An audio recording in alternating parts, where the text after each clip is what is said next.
Bonjour, vous écoutez La Page Sensible, le journal de lecture et d'écriture d'une autrice émotive. Je m'appelle Marion Josserand et j'adore lire des romans contemporains, surtout ceux qui me titillent la corde hypersensible. J'aime tellement ça que j'ai même décidé d'en écrire. Dans ce podcast, je partage avec vous les romans qui éclairent si bien ma vie que j'ai envie de les recommander à la terre entière. Et au passage, je vous raconte mon cheminement d'apprentie autrice, parce que ça aussi, c'est toute une histoire. Âme sensible ? Bienvenue.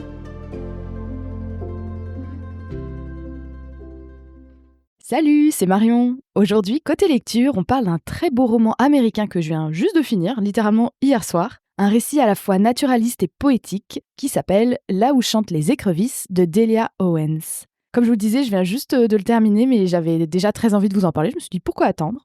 Je vous expliquerai pourquoi j'ai longtemps hésité avant de le lire et pourquoi je n'ai pas du tout regretté de m'y être finalement plongée. Ensuite, côté écriture, je vous raconterai ma dernière retraite d'écriture à Avignon, avec une petite lecture spéciale en bonus. Et enfin, je vous dirai quelques mots des nombreux préparatifs pour le lancement imminent de la campagne Ulule que j'organise pour les préventes de mon premier roman. Tant pis pour le thé. On démarre donc côté lecture avec Là où chantent les écrevisses de l'américaine Delia Owens. Alors, j'ai mis longtemps à lire ce livre, ça fait plusieurs années que je l'avais vu en librairie, il est sorti en 2018, en tout cas en anglais. Et tout de suite, la couverture m'avait attirée. On voit des marées, l'océan, c'est très beau. On voit que c'est un livre qui a l'air sensible, plein d'émotions. Mais en fait, j'ai lu le 4e de couverture quand j'étais dans la librairie et je l'ai reposé. Je me suis dit « Ah non, ça a l'air trop flippant ». Pas flippant, mais en fait, je vais vous dire de quoi ça parle. En fait, ça se déroule dans les années 50-60 et ça raconte l'histoire de Kia, une petite fille un petit peu sauvage. On reprend un peu le mythe de l'enfant sauvage parce que cette petite fille, elle grandit seule dans des marais et des marécages au bord de l'océan, sur la côte de Caroline du Nord, donc dans les années 50-60. C'est l'amie des mouettes, c'est l'amie des coquillages, elle est extrêmement attachante pour la lectrice que moi je suis, et je suis sûre pour tous les lecteurs. Mais par contre, elle n'est pas du tout populaire auprès des habitants du village tout proche. Et donc en fait, l'histoire, c'est que cette petite fille totalement isolée devient une jeune femme au cours du roman. Et alors qu'elle a 24 ans, il y a un jeune homme du village qui est retrouvé mort juste à côté du village, justement dans les marécages. Et tout de suite, évidemment, cliché oblige, tous les soupçons se tournent immédiatement vers celle qu'on surnomme la fille des marais. Donc ça, c'est l'histoire telle que moi j'ai envie de vous la résumer, mais quand j'avais vu le 4e de couverture, c'était plutôt la petite Kia grandit seule, de façon très isolée, dans les marais, et un jour, il se passe quelque chose de terrible. Et en fait, pour être tout à fait transparente avec vous, moi je pensais qu'elle allait être victime d'un truc horrible, genre pédophilie, des trucs comme ça. Et du coup, je me dis, ah non, j'ai pas du tout envie de lire ça, même si le livre a l'air très beau par ailleurs. Donc, je vous le dis, je pense pas vous spoiler en vous disant ça. Je pense que c'était une mauvaise interprétation de ma part de la 4e de couve. Ce livre parle pas du tout de pédophilie. Donc, je pense que j'aurais été... Et je vous le dis parce que moi, je pense que si on me l'avait dit, j'aurais été beaucoup plus détendue en lisant toute la première moitié du livre. Parce que donc, c'est un livre qui fait peut-être 350 pages, quelque chose comme ça. Ça dépend des éditions, évidemment. Et pendant presque la moitié, elle est enfant, la petite Kia, qui donc grandit dans ces marais de Caroline du Nord. Et en fait, moi, toute la partie où elle était enfant, j'étais tendue, quoi. J'étais tendue parce que je me disais, il va lui arriver un truc, il va lui arriver un truc. Non, il ne lui arrive pas un truc horrible. Bien sûr, sa vie n'est pas facile. C'est une enfant qui grandit seule, mais voilà. Je tiens à dire ça parce que moi, ça m'a longtemps empêché de le lire. Et la raison pour laquelle j'ai fini par le lire, c'est petite dédicace à Lise et Zoé, 2 amies qui m'ont dit « Mais non, il est trop bien, tu as trop kiffé, il est super ce livre ». Et donc merci les filles d'avoir insisté pour que je le lise en me disant « Mais si, t'es très sensible, mais je te jure, tu vas aimer ». Et oui, j'ai adoré. Et c'est pour ça que je suis très contente de vous recommander ce roman aujourd'hui. Alors peut-être quelques mots sur l'autrice. Delia Owens, donc c'est une américaine, et en fait elle est zoologue. Et c'est son premier roman, mais par contre c'est pas son premier livre. C'est quelqu'un qui a publié plusieurs essais zoologiques, je pense qu'on dit comme ça, qui ont été vraiment salués par la critique. Elle a notamment travaillé sur la nature sauvage en Afrique, tout ça. Et en fait, ce que je trouve assez sympa, c'est de me dire que c'est son premier roman. Bon, ça a été un énorme best-seller. Et je pense qu'elle a, je sais pas quel âge elle a, mais elle a les cheveux gris, quoi. Donc c'est assez chouette de se dire qu'il n'est jamais trop tard pour publier un premier roman. Je trouve ça assez cool aussi comme histoire, même si évidemment elle a un historique de publication avant ça. Et ce livre, comme vous avez dû le comprendre un petit peu par le résumé, c'est un petit peu un mélange de romans d'apprentissage, c'est-à-dire voilà cette petite Kia qu'on voit grandir et devenir une adulte, et en même temps un petit peu une enquête policière puisqu'il y a ce fameux meurtre, on ne sait pas, en fait il y a un corps qui est retrouvé, et du coup Kia est soupçonnée, mais voilà, il y a toute une enquête qui est menée, on ne sait pas si c'est Kia, on sait pas qui a tué cette personne, on ne sait même pas si c'est un meurtre. Mais en plus de tout ça, il y a une dimension en plus dans ce roman qui est vraiment un hommage, et c'est là qu'on voit que c'est aussi le passé de cette autrice, hein, son background. C'est un hommage énorme à la nature, au paysage et même j'ai envie de dire, au microcosme aussi des marais, des marécages. En fait, Kia, la petite, elle est vraiment en symbiose avec cet univers-là. Elle observe énormément les oiseaux, les plantes. C'est un peu une petite botaniste sans formation, quoi. Et c'est très, très, très touchant la façon dont elle trouve du réconfort, en fait, dans la nature. Et c'est vraiment magnifiquement écrit. Il y a une très belle plume qui met très en valeur justement ces zones fragiles que sont et puis essentielles entre la terre et l'océan, que sont les marais, les marécages. Donc c'est une des choses que j'ai préférées dans ce livre, c'est vraiment la poésie du texte, les descriptions de la nature, alors qu'en plus moi, personnellement, full disclosure, la matière que j'aimais le moins à l'école, c'était la SVT. Je sais pas, je suis pas du tout une geek de biologie, de choses comme ça, mais là c'est tellement bien écrit que ça m'a emportée et je me suis totalement laissée intéresser à des termes techniques que je serais même pas capable de vous ressortir, surtout que je l'ai lu en anglais, mais c'est un livre qui est très très geek finalement de nature, mais qui arrive à nous prendre par la main, à nous emmener dans cet univers, et c'est très agréable. En plus, les descriptions font vraiment appel à tous les sens, voilà, que ce soit l'odeur, le toucher, l'odorat, j'ai dit 2 fois l'odeur, l'ouïe, et du coup c'est très très immersif, on s'y croit. Et puis il y a ce côté aussi sauvage, c'est-à-dire qu'il y a là où elle habite dans les marais, c'est très très très loin de tout le monde. Il y a un espèce de grand calme comme ça. Et d'ailleurs, le titre Là où chantent les écrevisses, c'est une expression qui veut dire à perpète les oies, quoi. C'est vraiment à chaille, c'est loin de tout. Une autre chose que j'ai aimée dans ce livre, c'est le personnage de Kia, évidemment, la petite fille qui est extrêmement attachante et en même temps qui est complexe. C'est pas juste une victime, juste une petite fille vulnérable, quoi. Elle est beaucoup plus. Puis après, ça devient une jeune femme. Voilà, elle est multiple. Et ça, en tant que lectrice, j'ai beaucoup, beaucoup apprécié.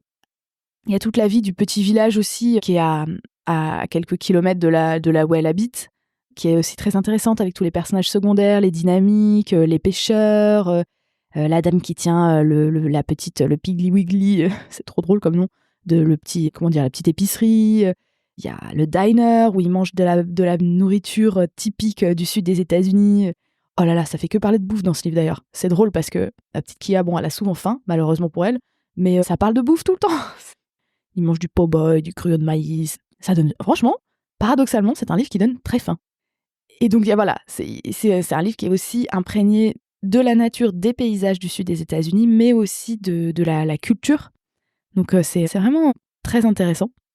Et enfin, une chose que j'ai beaucoup aimée, c'est l'intrigue qui est très bien construite, puisqu'en fait, on a une alternance par chapitre entre 2 chronologies, qui sont d'une part l'enfance de Kia, qui est donc qui démarre dans les années 50, et ce qui serait le temps présent entre guillemets du récit, c'est-à-dire l'année 1969, quand il y a justement ce corps qui est retrouvé et un soupçon de meurtre qui se dirige donc contre Kia.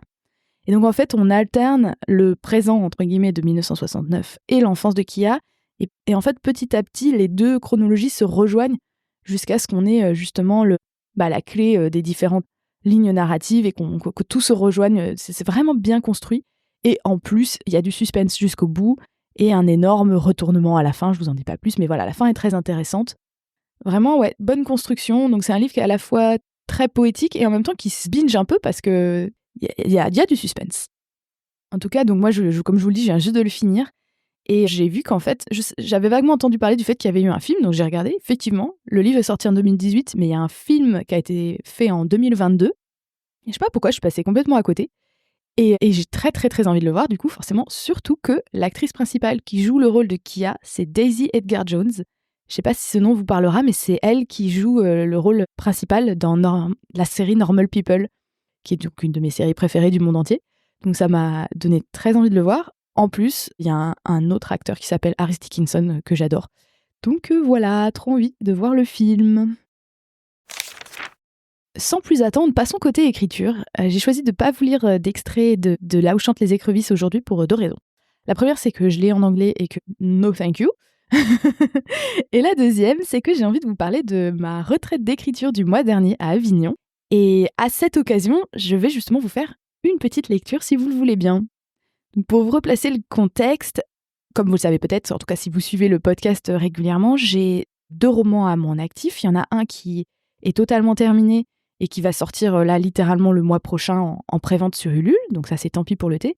Et j'ai un deuxième roman que j'appelle mon roman du Nouvel An. C'est un titre de travail dont je suis en train de travailler la deuxième version. Donc j'ai un premier jet très foutraque et ça fait littéralement des années que je travaille une deuxième version parce que c'est un manuscrit qui me pose plein de difficultés techniques et en même temps je le lâche pas parce que c'est une histoire à laquelle je tiens beaucoup.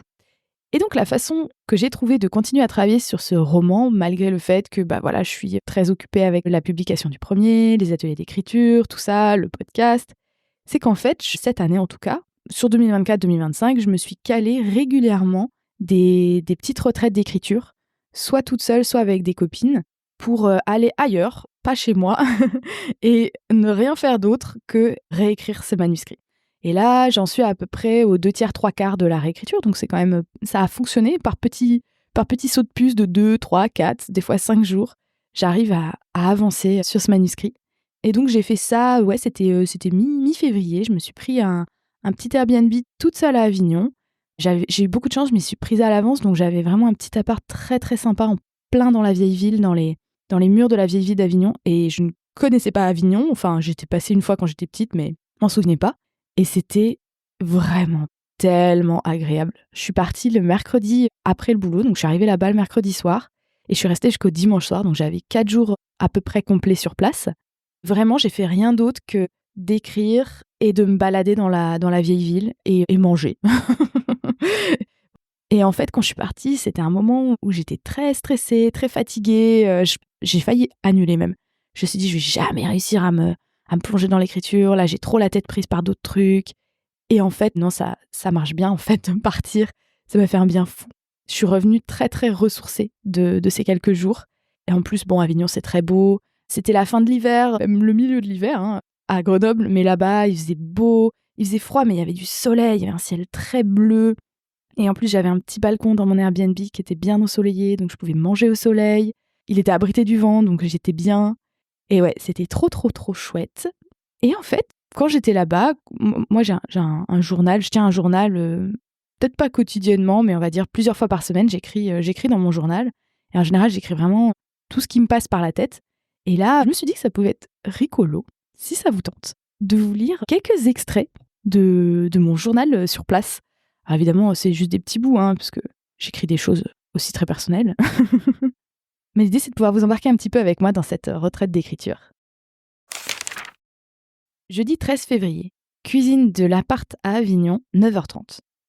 Je sais pas trop comment aborder ces 4 jours de retraite d'écriture. Une partie de moi a juste très envie de glander, écrit en majuscule, et de visiter les environs, un peu comme j'avais fait à Turin l'année dernière. Mais j'ai aussi très envie d'avancer sur mon roman. Et puis, les vacances sont seulement dans 8 jours, j'ai pas beaucoup à tenir. Faut vraiment que j'arrête de planifier des retraites d'écriture juste avant les vacances ou au début des vacances, parce que je suis trop tentée de me reposer. Pour cet été, faudrait que je cale à nouveau quelque chose en août. Peut-être la semaine du 11, peut-être avec Mood si elle travaille, ou dans la Drôme, ou chez maman. Et aussi, pourquoi pas un autre mini-séjour comme celui-là, juste après la Toussaint, du mercredi au dimanche. Je pourrais aller encore moins loin, viser la Chartreuse, le Vercors ou le Trièves. Idem pour notre projet montagnard avec Zoé. Mieux vaut viser après mes vacances d'avril, je pense. Bon, là on parle de cette semaine. Comment je m'organise? Quelles contraintes je me mets, ou pas? Des horaires? Des objectifs chiffrés? Quels sont mes critères de réussite pour cette résidence d'écriture? Et après, faudra que j'analyse pourquoi j'ai autant de mal à m'y mettre. De quoi j'ai peur? En manuscrit, il me reste 46 pages de la première année de fac, environ 11,5 000 mots. Et seulement 16 pages pour la deuxième année de fac, 4 000 mots. Pour la troisième année de fac, seulement 24 pages, soit 6 000 mots. En résumé, 21 500 mots à retranscrire, dont 7 500 mots dans le dernier carnet, le rose, et 14 000 mots dans le deuxième carnet, le jaune. Je crois que ça serait très satisfaisant de me débarrasser du carnet jaune. L'idéal, ce serait de finir la retranscription. J'en ai vraiment marre de cette étape. J'ai l'impression de perdre mon temps. Mais ça me paraît trop ambitieux vu que je suis fatiguée et seule, donc sans émulation. Je vais donc me fixer un objectif ambitieux mais atteignable et concrètement satisfaisant. Évacuer le carnet jaune à tout prix, même si ça nécessite de retranscrire à la va-vite les dernières pages. Je veux plus le voir. Et après s'ensuit tout un passage où je calcule combien de mots il faut que je fasse par jour pour arriver à cet objectif. Alors, spoiler alert, j'ai pas du tout réussi à terminer le carnet jaune. Enfin, pas du tout. Il me restait quand même pas mal de pages parce qu'en fait, ça se passe jamais comme on a prévu. Et ouais, j'ai finalement réécrit peu de pages pendant cette retraite d'écriture, mais parce qu'aussi j'ai beaucoup réfléchi à des choses qu'il fallait régler dans l'histoire. Donc voilà, j'ai pas mal bossé, mais j'ai pas avancé aussi vite que je voulais. Donc je vous passe ce passage un peu chiant. J'aimerais bien faire quelques courses au Halve ce matin. Olives, légumes, peut-être quelques antipasti italiens. Me promener dans la ville, découvrir à quoi ça ressemble de jour. Pas besoin d'acheter beaucoup, juste pour aujourd'hui et demain, car samedi matin j'irai au marché du centre-ville.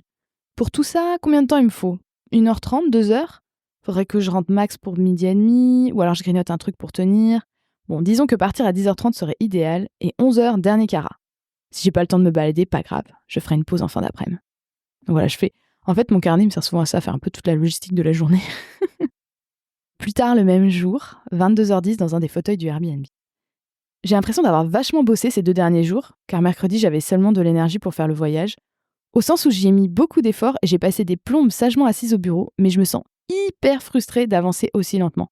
Je reviens pas d'avoir seulement retranscrit, et réécrit certes, 17,5 pages, alors qu'il faudrait en faire 46 rien que pour finir la première année de fac. Cette partie est décidément beaucoup, beaucoup trop longue. Faut que je taille dans le lard, sans pitié. Ce qui est terrible, c'est que j'ai pas l'impression d'avoir rien fait. Toutes ces micro-actions et décisions étaient utiles et même nécessaires. Et chaque minute passée sur le manuscrit le fait avancer dans la bonne direction. Mais mon Dieu, que c'est long! Ça avance pas, quoi! Je travaille et j'en vois pas le bout. Ce projet est juste interminable. Je suis comme Julia Child avec son bouquin qu'elle a mis genre 10 ans à écrire et à publier. Je me sens découragée. Je trouve ça juste trop long. Et pourtant, je sais que le plus gros est déjà fait. Que si je l'ai déjà fait une fois, ça veut dire que je peux le refaire. Et aussi qu'il y a pire que de s'offrir des retraites d'écriture à Avignon, nom d'un chien. Alors pourquoi tant de frustration? Pourquoi je suis aussi contrariée, insatisfaite de moi-même? Je suis là, dans un bel appart douillet, au cœur d'une ville magnifique, à manger au soleil du balcon tous mes aliments préférés, blinis au tarama, avocat, riz basmati sauté aux œufs et aux légumes, encornés, spaghetti mentaiko, chocolat noir aux noisettes, à jouer avec la dinette vintage de la location, à me balader au pif dans les belles ruelles, à bouquiner dans le lit, à regarder des films chaque soir, et surtout à écrire mon 2e roman. Je vis ma meilleure vie, quoi. Le kiff de l'écrivaine, c'est maintenant. C'est ça qu'il y a à vivre. Ces jours de soleil et de vent, le thé dans la théière, le stylo doré pour barrer les feuilles au fur et à mesure que je les ai recopiées. Tout est déjà là. Tout pour kiffer. Là, j'avance un peu. Il faut que je garde en tête que je ne vais pas casser le roman. Je peux travailler dessus en toute sérénité, couper des scènes entières, en réécrire totalement certaines. Même si je coupe de bons paragraphes, même si j'en ajoute des nuls, ça ne changera pas l'essence même du livre qui est déjà là et qui n'est pas en danger. Ces personnages sont vivants, leur histoire est vivante, et je ne perdrai rien d'essentiel de vue. Enfin, même si ça me fait très chier de l'admettre parce que je suis pressée d'en finir et de le faire lire à d'autres personnes, je dois absolument garder en tête que c'est seulement une V2. Il y aura d'autres réécritures, des problèmes qui sont pour la future Marion, et même pour ses bêta-lectrices, ses relectrices sensibles, voire sa correctrice. Je peux et dois laisser passer des choses, accepter de ne pas réussir à tout solutionner à cette seule étape. Mais bon, en gros, j'écrivais pour essayer de faire baisser la pression, quoi. 15 février, samedi, 12h25, balcon du Airbnb. Le vent est tombé depuis hier. Reste le soleil, le ciel bleu et le piou-piou des oiseaux. Quel privilège, quel régal, quel cadeau je me suis fait. Je suis très partagée sur l'usage à faire de mon temps en pareilles circonstances. D'un côté, j'ai envie de m'y mettre pour que mon manuscrit avance, et de l'autre, j'ai juste envie de profiter du soleil, faire la sieste, bouquiner dans un des fauteuils, regarder un film, écouter des podcasts en jouant au Spider solitaire. Ce matin, je me suis pas forcée à travailler. J'ai bouquiné sur le balcon en buvant du thé, puis j'ai fait des folies au marché. Encornets farcis, tiels, beurre à la nigelle, taboulé plein de persil, mandarine bio, citron d'Italie, brocoli, encore un avocat. Et enfin, j'ai bu un thé au citron en terrasse, exactement là où je l'avais rêvé. Au soleil, à une mini-table juste au bord du flot de passants avec leur cabas, un peu trop près d'un jeune qui jouait de l'accordéon, en face d'une dame qui faisait des gâteaux asiatiques, d'un gars qui galérait à vendre son saucisson auvergnat, le pauvre, et d'une meuf un peu patibulaire qui proposait du nougat par énormes tranches. J'avais tellement envie de tout noter. Le clocher tout proche qui a sonné 2 fois 11h, la dame nouvellement retraitée avec ce qui me semblait être sa fille, grand latte ou cappuccino et à côté un sachet de la probablement très bonne boulangerie juste en face. Dedans, une viennoiserie non reconnue, peut-être un chausson aux pommes fancy avec sa pâte grillagée, et ce qui ressemble à une fougasse sucrée. À la table à côté, une meuf qui pourrit non-stop le petit gars avec elle, une vraie harpie, ou alors il lui a fait une sacrée crasse pour mériter qu'elle lui parle comme ça. Et les bourges du centre-ville, avec leurs belles godasses et leurs airs propriétaires. L'artiste de rue qui fait pas la manche et qui me fait peur à faire un salto alors qu'il a encore l'air bourré d'hier. Ce bleu émouvant au-dessus des façades blanches que seul le Mistral s'est apporté et qui me rappelle les hivers de mon enfance. Ça y est, c'est le week-end et comme je m'en doutais, la musique des voisins a fait son entrée dans la cour. Il fait beau, une fenêtre s'est ouverte et une dame chante à tue-tête sur de la musique africaine. Au son de sa voix et au claquement de mains, je pense même qu'elle danse. Je me demande si elle kiffe juste la vibe au milieu de son salon, si elle cuisine en même temps, fait la poussière, se coupe les ongles, arrose ses plantes. Ah, la promesse d'un samedi midi ensoleillé. Le week-end ne fait que commencer. Bientôt, on va manger quelques délicieux légumes du marché. Peut-être qu'il y a déjà des olives sur la table, du fromage pas encore déballé au frigo. Cet après-midi, elle fait une course avec sa sœur. Après, elles trouveront un spot abrité du vent, bien au soleil, pour boire un thé. Ce soir, c'est ciné, ou resto avec un date, ou la nif d'une pote. Demain, grasse mat, bain avec bougie, le soir un plateau télé avec un bon film. Puis, il faudra y retourner. 16 février, dimanche 16h30 dans le train qui vient de quitter Orange. Damned, pas de jus dans ce train. Dommage, le wagon est calme, j'ai une bonne tablette et j'aurais été bien motivée pour terminer la scène de Sam retranscrite ce midi avant de quitter l'Airbnb. On peut pas tout avoir, déjà que je suis bien installée. Mais quand même, dans ce genre de moment, je maudis la batterie de mon ordi portable. C'est un peu intimidant d'écrire dans ce carnet dans le train, parce qu'il fait très journal intime avec son ruban marque-page et sa couverture parme et or. Mais bon, est-ce que ce qu'en pensent les gens est vraiment important ? Bien sûr que non. On longe un peu la 7 et quelques maisons avec piscine à genre 50 mètres de l'autoroute. Et dans un petit village très étroit, coincé entre le chemin de fer et la Nationale 7, une maison dont la petite cour est occupée à 90% par une piscine hors sol. La vie est faite de choix.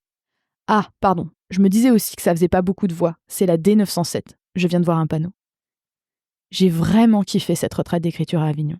J'ai très très bien fait de m'organiser ça, et de m'y prendre tôt, à la fois pour pouvoir réserver un logement cool dans mes prix, et pour être obligée d'y aller alors que je pensais être dans une période très chargée. Spoiler alerte, je pense toujours ça. Faudrait que je me refasse ça en 2026. Où je pourrais aller ? Nîmes, Arles, Sète ? Si je m'y prends assez tôt, tout est possible. Allez, on s'arrête là. Donc voilà, c'était des petits fragments du jeudi au dimanche. C'est rigolo j'ai jamais fait ça, je relis pas trop mes carnets, mais là, en fait, je me souvenais que j'avais un peu parlé d'Avignon, tout ça, et je me disais ça peut être rigolo pour se replonger dans cette fin d'hiver. Pour conclure cet épisode, quelques mots sur la préparation de ma campagne Ulule, donc qui est une campagne de prévente sur une plateforme qui s'appelle Ulule. Ça démarre très très très vite, c'est dans moins de 2 semaines, non, un peu plus de 2 semaines, puisque c'est le 6 avril. Et c'est aussi la raison pour laquelle finalement j'ai pas fait de podcast en février, parce que entre la retraite d'écriture, le fait que je tenais absolument à prendre une semaine de vraies vacances, la préparation de la campagne Ulule, j'ai pas réussi à caler le podcast. Je me doutais que ça allait représenter beaucoup de travail de préparer cette campagne Ulule, mais c'était encore plus que ce que je croyais. Il a fallu décider des différentes contreparties, c'est-à-dire et de leur prix. Donc par exemple, combien je vends le livre, par exemple, c'est une grosse décision, surtout qu'en France, il y a la loi du prix unique du livre, donc une fois qu'on a fixé le prix, c'est assez contraignant de le changer. Mais aussi, je propose des box lecture, donc il fallait que je décide ce qu'il y avait dedans, que je trouve des prestataires pour les faire, donc une partenaire qui va faire les carnets, un fournisseur pour le thé, choisir les goûts des thés que je propose dans la box avec des thés, combien ça coûte, comment je fais pour être sûre que je le vends pas à perte. J'ai aussi prévu un atelier d'écriture dans les contreparties, où est-ce que ça se passe, à quelle date, à quelle heure. Il a fallu créer tous les visuels pour la page, pour chaque box lecture, il faut un visuel, etc. J'ai aussi créé un marque-page et une carte postale spéciaux exprès pour cette campagne Ulule, pour l'ajouter un peu aux goodies. Donc voilà, il a fallu créer les visuels, construire la page Ulule en elle-même, ce qui revient à créer un mini site web en fait. Donc j'y ai passé des dizaines d'heures. Alors franchement, j'adore faire ça. Moi, quand je fais ce genre de truc, je rentre un peu dans un tunnel même. Des fois, je suis un peu hypnotisée. J'ai inventé des bonus pour les différents paliers parce que, en gros, on se donne un objectif de collecte. Mais quand on atteint, par exemple, 150% de l'objectif, c'est-à-dire qu'on a dépassé l'objectif initial, on débloque des bonus. Donc, en gros, c'est des bonus que tout le monde reçoit. Toutes les personnes qui ont soutenu la campagne vont recevoir gratuitement. Donc, il fallait que j'invente ces bonus. Donc, voilà, il y a par exemple un petit recueil de haïkus sur le thé qui est écrit, effectivement, évidemment, par un des personnages du roman, qui est un peu foufou et un peu barré. Donc, bien le genre à écrire des haïkus sur le thé. Enfin, voilà. C'est ce genre de choses-là. Donc, c'est du boulot aussi. Il a fallu faire imprimer un flyer aussi pour promouvoir la campagne et déposer des flyers autour de moi dans Grenoble et éventuellement aussi pour mes proches qui veulent me soutenir, leur dire si vous voulez, vous pouvez prendre quelques flyers, en parler autour de vous. Et puis, un des trucs les plus difficiles pour moi, ça a été de tourner la vidéo de présentation. Donc, une petite vidéo qui se retrouve en haut de la page Ulule et où j'explique ma démarche, la genèse du livre. Il faut savoir que moi, je suis très mal à l'aise en face d'une caméra. Je fais jamais de selfie. Et là, c'est comme faire un selfie géant, c'est-à-dire un selfie qui dure 3 minutes. Et donc, parler en face cam, c'était un exercice qui m'a beaucoup stressée, mais je suis très contente de l'avoir fait parce que maintenant, je sais que c'est possible, que je peux le faire. Et en plus, je me suis beaucoup amusée à monter la vidéo après. Ça, c'est un truc que j'aime bien, je trouve ça assez créatif. Bon, alors je l'ai monté un peu avec les pieds parce que c'est pas ma spécialité, mais par contre, je me suis bien amusée à le faire.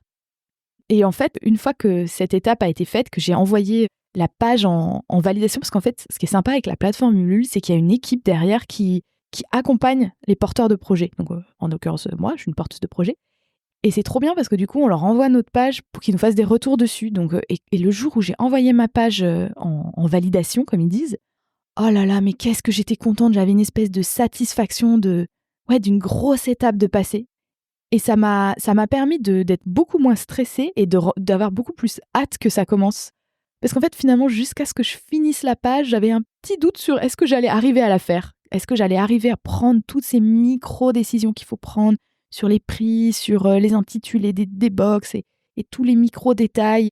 Et là, ça y est, c'est fixé, c'est posé. Il n'y aura plus que des ajustements à la marge à faire.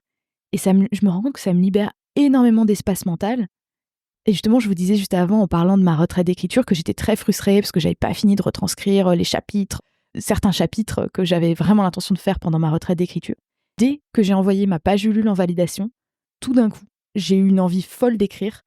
Et j'ai terminé deux scènes qui m'avaient vraiment donné du fil à retordre. En 3 jours, je les ai faites le soir, comme ça, après le boulot, spontanément. Et en fait, je me rends compte à quel point c'est difficile pour moi d'être sur plusieurs gros projets en même temps. Probablement pour plein de gens aussi, mais en fait, écrire, ça prend beaucoup d'espace mental. Et je me rends compte que si j'ai d'autres gros projets sur le feu, j'arrive pas à écrire, en fait, tout simplement. Donc voilà, c'était une grosse leçon que je retiens de cette expérience. Et donc, quelles sont les prochaines étapes pour cette fameuse campagne Ulule ? Donc là, je me rends compte qu'il me reste à peine 2 semaines avant que ça commence. Et donc là, je suis en train de tout mettre en place pour essayer de communiquer le mieux possible, faire passer le mot, que les gens qui pourraient potentiellement avoir envie de participer à la campagne aient l'info. Donc voilà, je programme des posts Instagram, je réfléchis à où est-ce que je peux déposer encore des flyers dans Grenoble.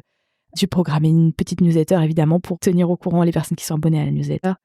Donc voilà, en tout cas, rendez-vous le 6 avril si vous avez envie de voir déjà à quoi ça ressemble. Et vous pouvez d'ores et déjà, il y a une pré-page projet sur Ulule, je mettrai le lien dans la description du podcast, vous pouvez déjà voir la vidéo, la vidéo de présentation. Même si tout le reste de la page est masqué pour l'instant parce que la campagne n'a pas commencé, vous pouvez voir la vidéo si jamais ça vous fait marrer de me voir en train de stresser face à une caméra. Merci d'avoir écouté cet épisode un peu spécial de la page sensible jusqu'au bout. Est-ce que vous aviez entendu parler, vous, de ce livre Là où chantent les écrevisses et ou de son adaptation en film ? Est-ce que, comme moi, vous hésitiez à le lire ? Si vous hésitez, allez-y, franchement, c'est vraiment, je vous le recommande.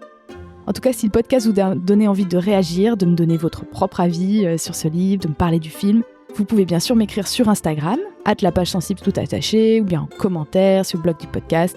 J'adore pouvoir échanger avec vous après les épisodes. Pour connaître les coulisses du podcast et recevoir mes meilleures recommandations culturelles en lien avec chaque épisode de la page sensible, le mieux c'est de vous abonner à ma newsletter pleine de bonne humeur en cliquant sur le lien dans la description du podcast. Enfin, ne ratez pas le prochain épisode qui sera une interview, cette fois, avec une autre autrice et podcasteuse que vous connaissez peut-être, Mauna Vigam, alias Mauna Poésie. À très bientôt et d'ici là, je vous souhaite de belles lectures.